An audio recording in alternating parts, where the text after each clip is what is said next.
Next, let's take a look at the research here at the beginning of the next section. So focusing in on the research here, it says the speed of things is always changing. Your car speeds up and slows down. If you slow down gradually, it feels very different from slamming on the brakes and stopping fast. In this investigation, we will learn how to measure and discuss changes in speed.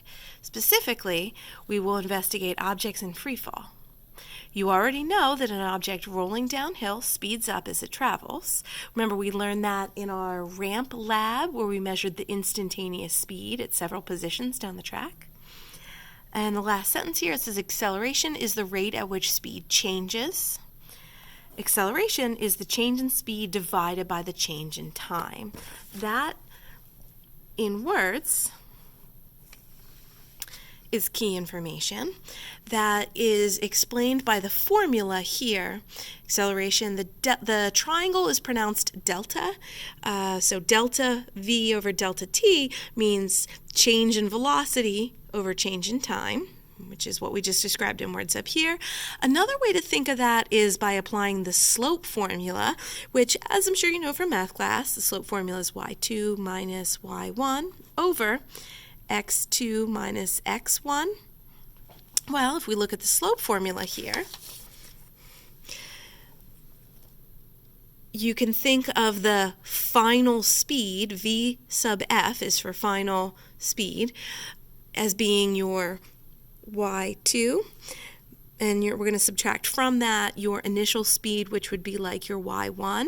So the quantity of that divided over, if you think of x2 minus x1 as being change in time, because time typically starts as 0, so we're subtracting out 0 as our x1, and we're really just looking at where time ended, which in our data table here is going to be the 10 seconds.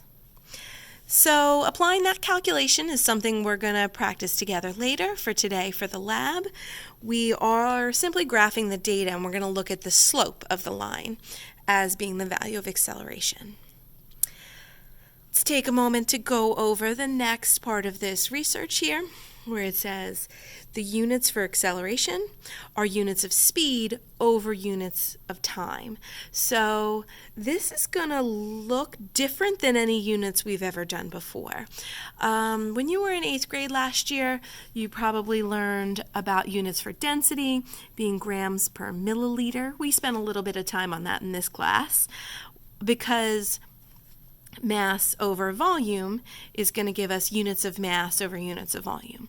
So in that same way, when we look at speed, which is distance over time, we're going to have units of distance over units of time, meters per second. And if we're looking at changing speed, it's distance over time, so meters per second per second. And another way to write that, a better way to write that would be meters per second squared. So that's what our units for acceleration are going to look like, and that's what the next sentence says. If speed is in meters per second and time is in seconds, so then the units for acceleration are meters per second or meters per second squared. What this means is that the acceleration is the amount that the speed changes in each second. And acceleration of 50 meters per second means that the speed increases by 50 meters per second each second. If the acceleration persists, that word means goes on, so if the acceleration goes on for 3 seconds, then the speed increases by a total of 150 meters per second. So over 3 seconds, if we have 50 plus 50 plus 50, that's where we're getting that 150 from.